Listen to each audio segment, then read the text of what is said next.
Hello everyone, my name is Felicia Novena and together with two of my friends Chris and Andrew will be explaining to you what is the debates of Pancasila as our state of ideology. I hope that Ma'am Christina and all of our friends will be enjoying our presentation and our presentation will be good for you. So enjoy. Pancasila, also spelled Pancasila. In June 1945, in a speech delivered by Sukarno to the Preparatory Committee for Indonesia Independence, Sukarno argued that the future Indonesian state should be based on the five principles: Indonesian nationalism, internationalism, or humanism, consent or democracy, social prosperity, and belief in one God. The five principles have since become the blueprint of Indonesian nation in the Constitution of the Republic of Indonesia promulgated in 1945. The five principles were listed in a slightly different order and in a different words. The belief in one God, just and civilized humanity. So, without any further ado, let's get to the topic. The general chairperson of the Muhammadiyah Central Executive Haidar Nasir asked Muslims, especially Muhammadiyah people, to immediately stop debating Pancasila as a basis of a state ideology of Indonesia. There are two main evidences of how Muhammadiyah commitment to Indonesia and Pancasila cannot be doubted. In the early days of the birth of Republic of Indonesia, Muhammadiyah figure K.I. Bagus Hadikusumo became a central figure in the formulation of Pancasila. In modern time, Muhammadiyah has affirmed its loyalty to Pancasila through the Pancasila State document Darul Ahdi Wah Syadah, which has stipulated of the 47 Muhammadiyah Congress in Makassar 2015. The essence of Pancasila cannot be changed because it's our ideology and a state nation. On the other hand, Haidar invited him to stop debating Pancasila and start seriously practicing it. So later, if you look for a form of state other than Pancasila, there will be another ideological conflict. If there are religious groups, whether Muslim or non-Islamic, we should live along with our friends, Muslim or non-Muslim, because we are here in one nation, and we can. Pancasila yang sudah dirumuskan bertahun-tahun oleh founding fathers kita, sayangnya banyak sekali pihak yang memanfaatkan agar Pancasila itu dapat diubah ke negara Islam atau menjadi state Islam yang berbeda lagi. Seperti DITI, gerakan separasi seperti NAD atau Papua yang ingin mengubah ideologi kita. Tapi seharusnya kita itu satu ideologi and we have to stand by our nation together here. Pancasila sendiri adalah state ministry of religion yang telah ditentukan oleh founding father kita yang akan menjadi jati diri kita yang tidak akan lekang waktu. So, my friend will be explaining about DITI and Separation Rebellion of Indonesia to change our ideology to Muslims. Pilih Pancasila atau kitab suci gitu. Nah, kalau Bapak itulah pilihnya apa, Pak, yang kenapa kalau Bapak pilihnya apa kira-kira? kita tidak perlu memilih, kita pilih dua-duanya. Dan kalau kita menjawab memilih dua-duanya ya harus dihormati. Kalau saya akan ngomong itu dimensinya berbeda, gitu loh. Al-Quran ada dimensi sendiri, Pancasila ada dimensi sendiri. Kurang lebih begitu. Kalau pilih salah satu? Apa? Nah itu kan itulah kita nggak jelas. Anda yang membatasi pilihannya salah satu. Tapi dalam konteks pertanyaan itu apakah dibatasi seperti itu? Setahu saya tidak, gitu loh. Kitab suci atau Pancasila? Apa jawaban Pak Johan?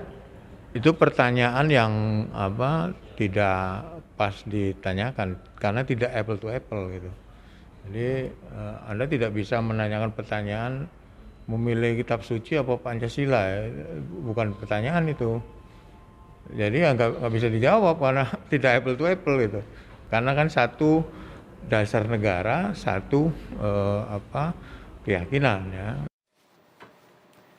Ya, pilih Al-Quran atau Pancasila, pilih kitab suci atau Pancasila? Itu salah satu pertanyaan yang muncul dalam TWK. Saya ingin bertanya ke perwakilan koalisi guru besar dari sejumlah universitas yang juga menyoroti soal TWK.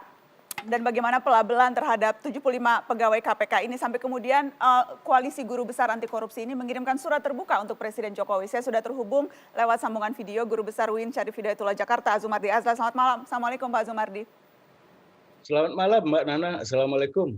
Pak Azumardi, itu tadi salah satu contoh pertanyaan yang muncul di TWK yang kemudian mendapat sorotan banyak pihak. Spesifik soal itu, apa tanggapan Anda Pak Azumardi? Ya, yang pertama-tama saya kira TWK itu kalau tidak ilegal itu unlawful. Ilegal itu artinya ya menyalahi undang-undang lah. Kalau unlawful itu artinya ya tidak sah, menyimpang dari undang-undang begitu, ketentuan gitu kira-kira ya.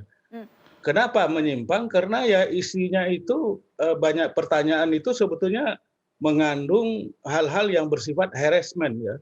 Bersifat pelecehan terhadap agama seperti tadi itu, mempertentangkan Al-Quran dengan Pancasila misalnya, itu kan bukan itu.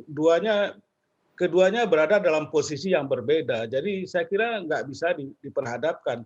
Itu bukan pilihan either atau pilihan ini atau itu gitu. Itu nggak bisa. Karena posisinya beda. Al-Quran beda dengan Pancasila. Kedua-duanya bisa kita terima. Jadi kalau saya kira orang yang menanyakan seperti itu malah merusak kehidupan berpancasila di Indonesia ya. Bahwa itu kemudian jelas, hasil TWK itu dijadikan dasar untuk menilai seseorang Pancasilais atau tidak, dan konsekuensinya adalah karena tidak lolos TWK sehingga tidak menjadi pegawai KPK. Ini apa artinya itu Pak Azumardi? Jadi TWK ini hanya sebagai alat saja begitu? Saya kira kalau dilihat dari pertanyaan-pertanyaannya itu kan pertanyaan-pertanyaannya itu kan tendensius ya, tendensius sekali ya, tidak sesuai lah. Kalau kita lihat TWK yang diajukan untuk CPNS ya, mau diterima pengadaan CPNS, beda dengan soal-soal yang diajukan pada TWK untuk status pegawai KPK ini. Kalau saya lihat juga itu model di TWK untuk CPNS ya, Pancasila dan Al-Quran mana yang Anda pilih, itu nggak ada, dan juga nggak ada pertanyaan Baik. Jadi istri kedua atau tidak misalnya, nggak ada, itu tidak ada. Ya. Jadi orang yang membuat pertanyaan itu dan membiarkan pertanyaan Ya, sayang sekali sambungan kita terputus-putus.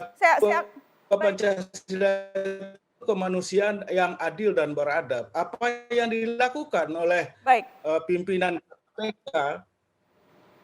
Ya, kita akan mencoba untuk menghubungi sambungan dengan Pak Azumardi Azra karena tadi sempat terputus.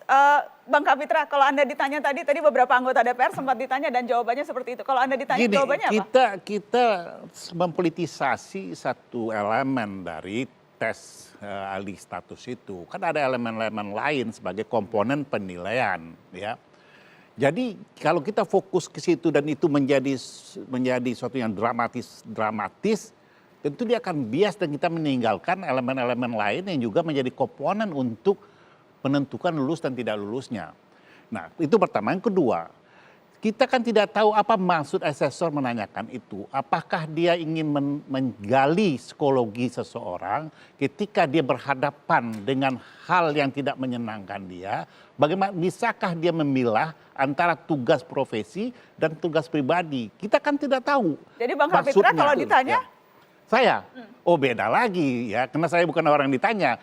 Kalau saya melihat, kalau umpamanya saya ini pegawai karyawan KPK nih, ya, saya ditanya. Pilih kitab suci atau Pancasila? Saya tidak mempertentangkan. Kalau saya memilih Al-Quran, ya, otomatis saya sudah menjalankan Pancasila.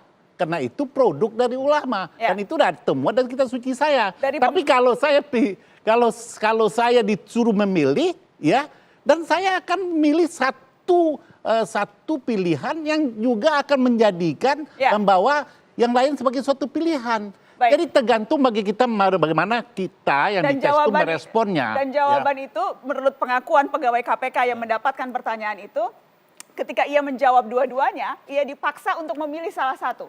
Dan ketika ia menjawab Al-Quran, itulah intelektualitas. Kemudian sekarang hasilnya apakah karena pertanyaan itu atau karena pertanyaan yang lain, yang jelas ia masuk dalam daftar 75 disitulah intelektualitas dia untuk keluar dari kemelut. Ya, psikologi orang diuji di situ. Baik. Ketika dia berada dalam lingkungan yang tidak mengenakan, dia bisa keluar tidak sebagai pemenang di situ. Ternyata kan tidak. Yang pemenang yang milih Al-Quran atau Pancasila? Bukan nih? masalah apa yang dipilihnya, bagaimana dia meyakinkan Bang Fitra esensinya. sedang ngeles ya.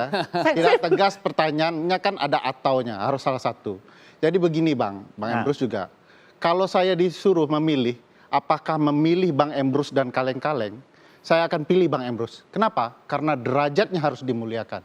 Jadi kalau pertanyaannya dilihat derajat. Jadi maksudnya Pancasila Ya, kaleng-kaleng gitu? Oh bukan. Bukan. Nah, ini kan salah lagi menafsirkan. Enggak, Pertanyaannya kan berbeda. saya bertanya. Kalau dipilih Al-Quran dan Pancasila, saya akan pilih Al-Quran. Karena derajatnya berbeda. Boleh saya tanggapi. Jadi bagi saya yang Muslim, jadi aneh kalau saya melihat kalau ada pertanyaan itu untuk menilai kecintaan kepada Pancasila. Boleh Karena Nah, Bang Emrus, jadi- karena Bang Emrus, kalau kita mempelajari sejarah Pancasila, kita akan paham penghormatan Pancasila adalah kepada seluruh nilai-nilai agama yang ada. saya mengatakan Jadi bahwa kalau orang paham metodologi penelitian, paham tentang variabel penelitian kuantitatif, ada yang disebut dengan definisi operasional variabel. Definisi operasional variabel ini disertai dengan indikator di mana validitas isi harus ada di situ, tidak boleh satu variabel hilang. Oleh karena itu, ketika kita membahas kuesioner, yang dilakukan di situ tidak boleh hanya satu pertanyaan itu, harus kita bahas secara holistik. Hanya mereka lah yang tahu itu. Tetapi orang yang punya kepentingan ini saja yang diangkat, kenapa ke pertanyaan yang lain tidak diangkat? Berarti dia punya framing. Nah, karena ini Pertanyaan sensitif. lain misalnya, Enggak, gini. Islamnya Islam apa? Ikut pengajian apa? Artinya, Ustadz idola favoritnya siapa? karena Hari ini Minggu ada dianggap kegiatan sebagai apa? suatu Bisa tidak sensitif. baca doa kunut? Kenapa belum menikah? Apakah masih punya hasrat Tunggu atau sebentar. tidak? Bagaimana pendapat Anda jika Tidak anak hanya Anda situ nikah saja beda pertanyaannya, agama? kan? Bagaimana pendapat Anda soal free sex? Bagaimana mengenai donor darah yang penganut agama berarti lain? banyak kah pertanyaan Apakah punya lagi? pacar? Kalau Nah, pacaran ngapain aja? oleh Ini karena saya itulah, pertanyaan-pertanyaannya. saya terus terang. Kalau berangkat Nana, dari variabel pertanyaan-pertanyaan ini, Pak ini Emrus, pengalaman wajar saya. atau tidak? Tunggu dulu, wajar kalau itu variabelnya apa Wajar. yang diukur? Tunggu dulu, apa variabel yang diukur? Apa operasional variabelnya? Apa indikatornya? Atas dasar itu disusun Indikatornya ada, kuesioner, kita bisa lalu keluarkan- dilakukan uji kita bisa validitas dan keluarkan- reliabilitas. kita bisa Nah, keluarkan sepanjang itu indikatornya valid lagi. dan reliabilitas boleh digunakan. Saya punya pengalaman, Bu Nana. Saya 2 kali testing pejabat negara tidak lulus. Tetapi saya tahu pertanyaan itu sangat bagus sekali. Termasuk pertanyaan-pertanyaan yang Ibu ajukan tadi masuk ke saya itu. Tapi saya harus hargai. Gitu ya, karena termasuk bagaimana katakanlah selera saya untuk melihat beda jenis kelamin misalnya dengan saya, itu saya kira perlu dites itu. Tapi itu sifatnya private. Oleh karena itulah pembicaraan tentang ini Bagaimana harusnya tunggu dulu, secara ilmiah harusnya Anda melibatkan semua kuesioner Pak dan Emrus. orang yang diuji supaya terbuka semua. Tapi ketika di framing hanya pertanyaan-pertanyaan yang sifatnya sensitif, itu sudah punya tujuan-tujuan tertentu. Bang Dan Emrus. ada yang cuma dites 10 menit, ada yang dites 1 jam, ada yang dites 1,5 jam. Wawancaranya. Ada yang diwawancara kemudian menangis. Dan pertanyaan saya, ketika Pak Emrus mempertahankan ada validitas, reliabilitas, apakah itu terkait tes ini? Iya. Apakah Bapak sudah pernah baca? Apakah Bapak sudah pernah mewawancarai orang yang ikut tes? Kalau tidak, berarti itu tidak terkait dengan persoalan kita saat ini. Itu betul, tapi untuk soal yang Saya lain. menjelaskan secara umum. metodologinya, kawan. Betul, berarti bukan soal tes supaya ini kita kan, metodologinya paham, secara umum kita kan? tidak membahas satu kuesioner saja. Jadi harus keseluruhan variabel itu, Bang. indikator itu. Saya mau jelaskan itu sebenarnya. Bukan membahas keseluruhan pertanyaan karena tidak ada sama kita. Supaya kita punya pengetahuan metodologi. Mbak sehingga Nana, ketika mengangkat supaya satu Bang Emrus kuesioner, tidak ngomong itu punya panjang-panjang framing. tapi tidak ada isinya, saya mau tanya ke Abang. Boleh. Secara ilmiah bagaimana pengetes bisa membuktikan Ya. bahwa seseorang yang diujinya punya hasrat seksual atau tidak? Tolong jelaskan secara ilmiah. Itu bisa dijawab dengan pertanyaan psikologi. Tanya pakar psikologi. Oh. Mereka bisa membuat kuesioner yang semacam itu. Luar biasa. Itu kepakaran mereka, Bung. Jadi Iya, kita iya, harus hargai Anda pakar Anda di bidang hukum. Bagaimana- Satu jam- Tapi ada satu jam kepakaran cukup, Pak. psikologi. Bagaimana 1 jam cara cukup. menilai secara psikologi orang berketuhanan yang maha esa atau Oh tidak? bisa, tanyalah orang psikologi. 1 jam, 1 Bisa jam. nggak ditunggu? Kalau begitu, Kuesionernya, Anda tidak usah berpendapat, kita Kuesionernya undang bisa orang psikologi ke kuesionernya sini. bisa dilihat dari sudut Ya. knowledge, Oke. kesadaran, sikap dan perilaku tentang itu bisa. Ya, Kita akan Disusun kembali kuesioner setelah itu. pariwara. Mikrofon Saya dipakai. terangkan perlahan-lahan karena ini soal yang sensitif gitu ya. Pak Jokowi bilang negara Pancasila sudah final. Salah. Yang final itu negara republik, bukan negara Pancasila. Di dalam undang-undang dasar yang tidak boleh dirubah cuma bentuk negara. Itu kacau beliau itu. Atau bukan beliau yang kacau, yang membrief dia yang kacau itu. Yang kedua, sejak kapan istilah negara berideologi? Bung Karno nggak pernah menyebut ideologi Pancasila, dia sebut filosofis Grundslag, dasar filosofi, bukan ideologi. Pak Harto pernah bilang enggak, Harto bilang asas tunggal, asas bukan ideologi itu. Jadi siapa yang mulai ngomong Pancasila adalah ideologi? Di situ justru yang saya persoalkan. Sangatlah berbahaya menyatakan Pancasila sebagai ideologi. Karena ideologi itu dia mesti komprehensif. Mengatur segala hal sampai ke soal-soal yang tadi pandangan etis warga negara. Kan itu saya bilang tadi cuman komunisme dan fasisme yang punya diklasifikasikan sebagai negara berideologi. Di seluruh dunia nggak ada negara yang berideologi. Kenapa? Karena logikanya kacau. Ideologi itu adalah keyakinan orang, bukan keyakinan negara. Oke. Apalagi keyakinan presiden. Jadi kata ideologi, bahkan dulu kata ideologi itu yang di Prancis itu, Bung Rocky, liberalisme itu ideologi bukan?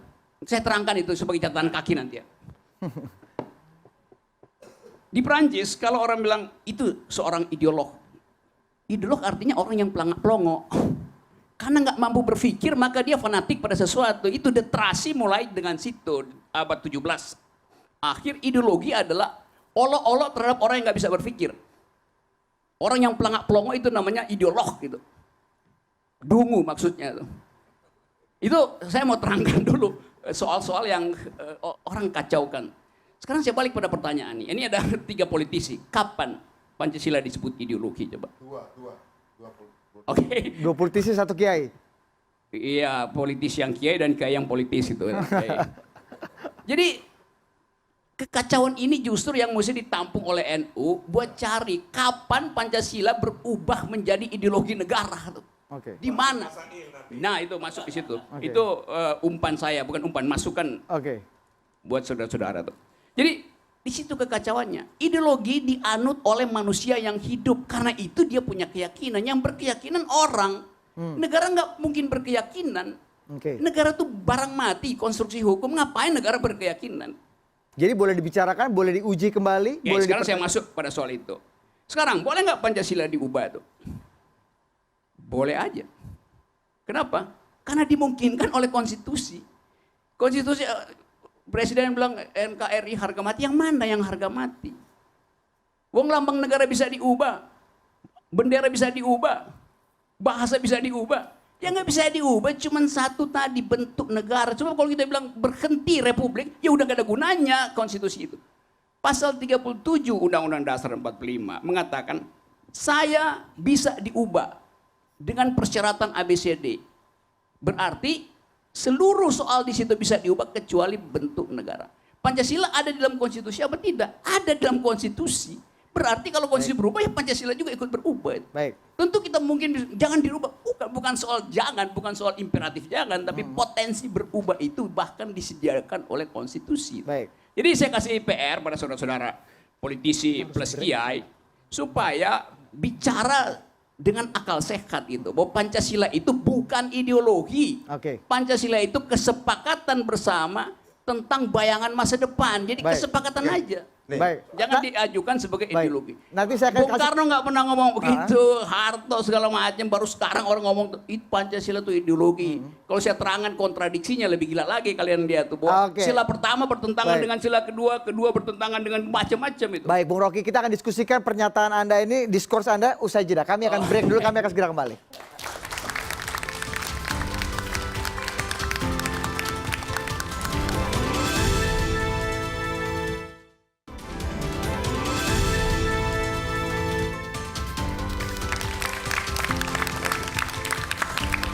Baik, Anda masih di Kupas Tuntas dan saya akan kasih kesempatan pertanyaan kepada teman-teman mahasiswa. Langsung saja, ada yang ingin ditanyakan, namanya siapa? Nama saya... Ya, langsung saja ngomong. Kedengeran kok, Diti. Nama saya Rahadatul Aisy, saya dari UBSI Pemuda. Saya ingin bertanya kepada Bapak Rocky. Kalau ideologi Pancasila masih bisa diperdebatkan, berarti nggak salah juga dong kalau misalnya ada ideologi-ideologi lain yang masih bisa didiskusikan. Kayak misalnya ideologi komunisme dan khilafah. Apa Bapak nggak takut ditangkap polisi? Oke, tepuk tangan untuk teman-teman mahasiswa. Rocky sebelum dijawab dulu Bung Rocky sebelum nanti Pak Yai dan Mas Budiman akan menanggapi. Coba Anda jawab dulu. Polisinya takut sama bukan soal polisi. Oke, gimana? Ya, saya pikir apa yang mau jadi soal takut. Saya nggak tahu, saya mungkin juga takut itu. Tapi saya lebih takut kalau saya nggak bisa menjawab itu pada polisi itu. Dan saya tahu saya bisa menjawab, maka polisi akan batalkan nangkap saya. Oke, saya mau ke Pak Yai dulu. Pak Yai, Anda melihat bagaimana tadi pemikiran Rocky bahwa sebenarnya seperti yang tadi Rocky katakan, saya susah menyimpulkan, saya juga ngeri tangkap polisi. Jadi saya kasih kesempatan Yai aja. Berangkatnya saja bahwa semua ini bangsa yang sekarang kita hidup ini kan merupakan kesepakatan bersama untuk bagaimana hidup bersama-sama yang diikat dalam tali kebangsaan. Nah, ikatan dalam tali kebangsaan ini agar bisa sama, itulah sesungguhnya konsensus atau kesepakatan yang disebut kitab kuningnya tadi Al-Mu'ahadah Watoniyah, kitab kuningnya.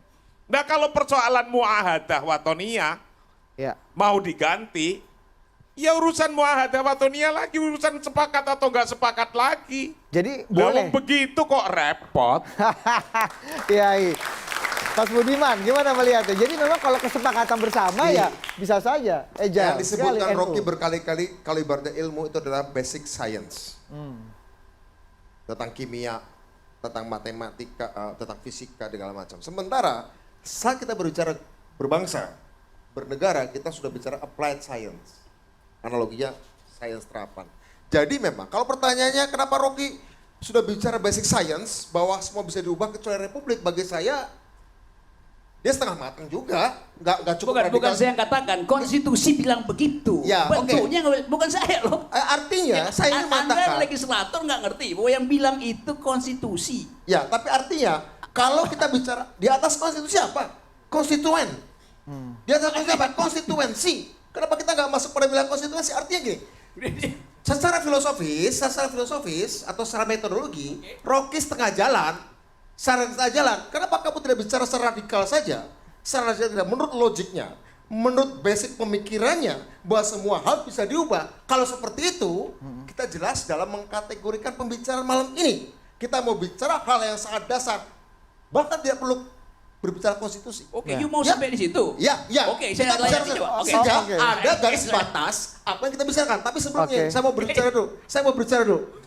Pancasila, soal Pancasila ya. Garis batasnya. Garis batasnya. You bilang mau semua, kenapa dibatasi sekarang? Nah, karena ini saya berbicara giliran saya dan Anda tidak memanfaatkan, Anda setengah jalan dalam soal radikalnya pemikiran Anda. Dan Anda tidak manfaatkan. Saya jelas garisnya. Kita berbicara soal aplikasi. Kita bicara soal bagaimana metode. Saya mengatakan bahwa begini. Saya tadi kasih tentang Pancasila saya batasi. Saya mau jelaskan tentang Pancasilanya. Singkat saja Mas Budiman. Kalau Anda, apa yang Anda pahami Pancasila? 5 sila?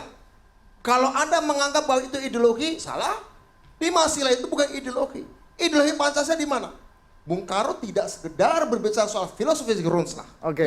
Bung Karno bicara juga tentang metode berpikir manusia. Dan itu sumbernya adalah pidato 1 Juni 45. Makanya kita harus tarik juga. Pancasila bukan cuma 5 sila, 5 dasar yang kita apalkan tiap hari, tapi dalam pidato 1 Juni. Disitulah yang etis, yang logis, yang estetis dari sebuah ideologi diuraikan oleh beliau. Dalam metode berpikir. Justru itu dia bukan ideologi. Karena Bung Karno pun tahu bahwa itu diskurs, bukan ideologi. Jadi masih bisa diperbincangkan. Tadi, Anda benarkan kan? Enggak, bagaimana yang saya tanya, kapan istilah ideologi itu ditempelkan pada Pancasila? Kapan? BPIB bilang begitu, bubarin BPIB, salah dia, historical dia nggak ngerti. Kalau Anda mengatakan satu hal, satu ide bisa menjadi ideologi, kalau dia punya aspek etis dan punya metode berpikir. Ya, pertanyaannya sekarang, Rocky mengatakan 5 sila itu bertentangan. Ya kalau dia letakkan dalam 1, 2, 3, 4, 5. Kalau dia letakkan dalam konteks pidato 1 Juni kelahirannya, ya. Anda akan melihat sesuatu lain, Anda akan melihat sebuah alur dan logik yang lain. Di situ ada ideologi, di situ ada filsafat, di situ ada metode berpikir, bahkan ada metode perjuangan. Baik. Bahkan ada metode berjuang. Iya, Apakah betul. alur itu Dan Bang? gini, Oke. saya terangkan ya. Iya. Kalau itu you mau ambil konsekuensinya, bahkan pada waktu itu Supomo juga mengucapkan membahas filsafat itu dan dia pakai filsafat fasisme. Jadi you mau bilang bahwa di dalam Pancasila ada fasisme juga. Benar memang. Oke, Saya ingin Bang Zulfan, saya oke. bicara 1 Juni ya, Nah, bukan saya apa minta yang kata konteks Supomo Bang ya. Zulfan. Saya bicara Mas 1 Budiman, Juni. oke, Mas Saya Budiman. bicara pidato 1 Juni Insinyur Mas Budiman. Soekarno, bukan oleh Supomo. Oke, baik. Terus 1 Juninya apa ideologi yang diucapkan oleh Bung Karno? Tunggu. Ya, Ideologi atau bukan? Ideologi itu ada unsur narasi, ada unsur etis, ada metode berpikir, ada metode berjuang, ada metode mengorganisasikan negara. Coba Dan itu semua coba you dimulai oleh Bung Karno terangkan. 1 Juni. Coba you terangkan bahwa semua aspek itu ada dalam Pancasila yang 5 tuh. Ada dalam pidato 1 Juni. Pidato 1 Juni itu ada dalam konstitusi apa enggak? Pidato 1 Juni diterima sebagai sebuah bentuk pidato yang udah kita sepakati bersama hari ini di kita Ada di dalam konstitusi apa enggak? Sudah kita peringati bersama. Ada di dalam konstitusi apa enggak? Oke. Yang Oke. ada cuma 5 sila itu, bukan pidato Bung Karno yang dijadikan dasar konstitusi. 5 sila itu yang dipasang di konstitusi. Baik. Adendum segala macam pidato itu nggak ada pentingnya dari segi ilmu konstitusi. Baik, saya mau ke saya harus ke Bang Secara Zulfan. konstitusi nggak bilang. Oke. Pidato itu 1 Juni, konstitusi dibuat 17 Baik, Bu. Agustus, 18 Di atas Agustus. konstitusi apa? Nggak ada apa-apa. Konstituensi. Konstituennya siapa? Konstituensi sebuah negara lahir adalah BPUPKI adalah representasi konstituensi bangsa Indonesia. Oke. Dan itu disepakati kan? Konstituen itu Meskipun baru tidak dipilih ya. Gini ya. Iya, iya. Konstituen itu konsep Coba yang deh. gini nih saya terangkan. Federalis ya, enggak. Saya minta Anda Dokumen ganti-gantian. Federal Oke. Amerika. Baik. Hamilton, Washington, Jefferson mau tanya. Oke. Apakah kemudian Amerika menjadi tidak sah ketika mereka berdebat? Memang nggak yang sah. kemudian dalam Oke. dokumen-dokumen Memang. federalis yang melahirkan Amerika Serikat. Harga dari konstitusi itu ada ketika dia menghasilkan konstituen, bukan sebelumnya. Oh tidak, konstituen melahirkan konstitusi, Oke. bukan konstitusi melahirkan Oke, konstituen. kita Anda salah. akhiri perdebatan Anda salah ini. melahirkan, Iya. mengambil nilai dari sebuah kebenaran. Oke. Konstituen mendahului konstitusi. Bung Rocky singkat saja, Bung Rocky singkat Saya saja. terangkan, sangat singkat saya terangkan Iya. buat saudara Coba Budiman itu. buktikan satu konstitusi. Mas Budiman, biar Tidak, gantian. saya akan buktikan. Ya, buktikan. Sebelum konstitusi diucapkan, disahkan, yang disebut undang 45, nggak ada itu yang namanya konstituen NKRI. Yang ada adalah masyarakat adat segala macam. Itu soalnya. Oke. Jadi, begitu cara Itu berpikirnya. konstituensi bangsa Indonesia. Oke, Mas Budiman Bangsa saya minta. Indonesia lahirnya Oke. kapan? Konstitusi pembentukan bangsa lahir dari konstituen dan melahirkan konstitusi. Baik. Bukan konstitusi melahirkan Iya. konstituen. Anda salah. Saya butuh Bangsa fatwa dari Kiai Anda untuk sangat menyetop legalistik perdebatan formal. ini kayaknya. Oke. Anda sangat legalistik Baik. formal. Saya kira nggak Bang Zulfan, Enggak. ideolog. Saya kira gantian. Ini juga ideolog. Gini, Gantian. satu menit Ini aja. perdebatan Jadi, nggak habis ini Benar. bahayanya Ini bahaya dianggap Rocky adalah melihat kebenaran itu lahir dari konstitusi legal formal. Iya, Proses iya. sejarah, Oke. proses historis, value, etis. Baik, Mas Budiman. Dari sebuah komunitas, dari masyarakat, dari bangsa, Oke. dari republik. Mas Ada lagu bilang begini. Rocky dan Mas Lagunya bilang begini, 17 Agustus 45 lahirnya bangsa. Jadi Anda bilang bangsa Indonesia lahir sebelum 17 Agustus 45. Ganti lagunya. Oke. lagu ini Baik. yang salah Bang itu. Zulfan, Bang Zulfan. Ini salah, Singkat saja ini untuk salah. menutup dialog kita hari ini. Ya, Untuk menutup saya kira dialog kita. begini, bahwa betul memang Bung Karno selalu mengatakan Pancasila sebagai filosofi Gunsla. Ya. Tetapi bahwa kemudian ada formulasi-formulasi yang dirumuskan, Oke. kemudian itu dapat disebut sebagai sebuah ideologi. Apa formulasinya? Dokumennya apa? Ya, kita lihat dalam konstitusi. Yang mana di konstitusi justru tidak disebut ideologi. Ini yang mulai Memang, ngaco juga memang. nih. Gini, saya makanya tidak lari kepada satu istilah. Hampir Loh, semua istilahnya dipakai sekarang sebagai Nah, ideologi negara. sekarang- Nasdem juga akui itu. Mana dokumennya? ya. Saya tidak lari ke situ.